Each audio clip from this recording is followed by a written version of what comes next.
November ತಿಂಗಳು ಆರಂಭವಾದಾಗಿನಿಂದ ಕಾಂಗ್ರೆಸ್ ಹೈಕಮಾಂಡ್ಗೆ ರಾಜ್ಯದ ರಾಜಕೀಯ ಗೊಂದಲದ ವಿಚಾರವಾಗಿ ನಿದ್ದೆಯೇ ಇಲ್ಲದಂತಾಗಿದೆ.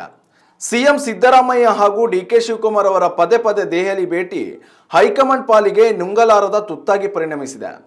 ಹೀಗಾಗಿ ರಾಜ್ಯ ರಾಜಕಾರಣದ ಗೊಂದಲ ಬಗೆಹರಿಸಲು ಯಾವ ರೀತಿ ಮದ್ದು ಅರಿಯಬೇಕೆಂದು ಕಾಂಗ್ರೆಸ್ ವರಿಷ್ಠರು ತಲೆಕೆಡಿಸಿಕೊಳ್ಳುವಂತಾಗಿದೆ.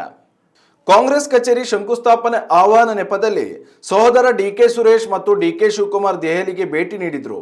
ಈ ಸಂದರ್ಭದಲ್ಲಿ ಎಐಸಿಸಿ ಅಧ್ಯಕ್ಷ ಮಲ್ಲಿಕಾರ್ಜುನ್ ಖರ್ಗೆ ಎದುರು ಕೊಟ್ಟ ಮಾತಿನಂತೆ ಸಿಎಂ ಸ್ಥಾನ ನನಗೆ ಕೊಡಿಸಿ ಎಂದು ಪ್ರಸ್ತಾಪ ಇಟ್ಟಿದ್ದರು ಎನ್ನಲಾಗಿದೆ.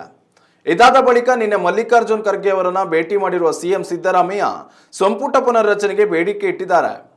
ಈಗಾಗಲೇ ಖಾಲಿ ಇರುವ 2 ಸ್ಥಾನಗಳ ಜೊತೆಯಲ್ಲಿ 12 ಮಂತ್ರಿ ಸ್ಥಾನವನ್ನ ಖಾಲಿ ಮಾಡಿ ಎಂದು ಖರ್ಗೆ ಎದುರು ಮನವಿ ಮಾಡಿದ್ದಾರೆ. 14 ಸ್ಥಾನಗಳೊಂದಿಗೆ ರಾಜ್ಯದಲ್ಲಿ ಸಂಪುಟ ಪುನರ್ರಚನೆ ಮಾಡೋಣ ಎಂದು ಸಿದ್ದರಾಮಯ್ಯ ಮಲ್ಲಿಕಾರ್ಜುನ್ ಖರ್ಗೆ ಅವರನ್ನ ಕೇಳಿಕೊಂಡಿದ್ದಾರೆ ಎನ್ನಲಾಗಿದೆ. ಸಿದ್ದರಾಮಯ್ಯರ ಈ ಬೇಡಿಕೆಗೆ ಸದ್ಯ ಯಾವುದೇ ರೀತಿಯ ಉತ್ತರ ನೀಡದ ಮಲ್ಲಿಕಾರ್ಜುನ್ ಖರ್ಗೆ ಈ ವಿಚಾರವಾಗಿ ರಾಹುಲ್ ಗಾಂಧಿ ಸೇರಿದಂತೆ ಪಕ್ಷದ ವರಿಷ್ಠರೊಂದಿಗೆ ಚರ್ಚಿಸುವುದಾಗಿ ಹೇಳಿದ್ದಾರಂತೆ. ಶೀಘ್ರದಲ್ಲೇ ಈ ವಿಚಾರವಾಗಿ ರಾಹುಲ್ ಗಾಂಧಿ, ಕೆಸಿ ವೇಣುಗೋಪಾಲ್ ಹಾಗೂ ರಣದೀಪ್ ಸಿಂಗ್ ಸುರ್ಜೇವಾಲಾ ಅವರೊಂದಿಗೆ ಸಭೆ ನಡೆಸುವ ಯೋಚನೆಯಲ್ಲಿದ್ದಾರಂತೆ ಮಲ್ಲಿಕಾರ್ಜುನ್ ಖರ್ಗೆ. ಈ ರಾಜಕೀಯ ಬೆಳವಣಿಗೆಯ ಬಳಿಕ ರಾಜ್ಯದಲ್ಲಿ ಮತ್ತೊಮ್ಮೆ ಶಾಸಕರಿಗೆ ಸಂಪುಟದಲ್ಲಿ ಸ್ಥಾನ ಪಡೆಯುವ ಆಸೆ ಚಿಗುರೊಡೆದಿದೆ. ಅನೇಕ ಶಾಸಕರು ದೆಹಲಿಯಲ್ಲಿ ಬೀಡು ಬಿಟ್ಟಿದ್ದು ಮಂತ್ರಿಗಾದಿಗಾಗಿ ಹೈಕಮಾಂಡ್ ಎದುರು ಮನವಿ ಮಾಡುತ್ತಿದ್ದಾರೆ ಎನ್ನಲಾಗಿದೆ.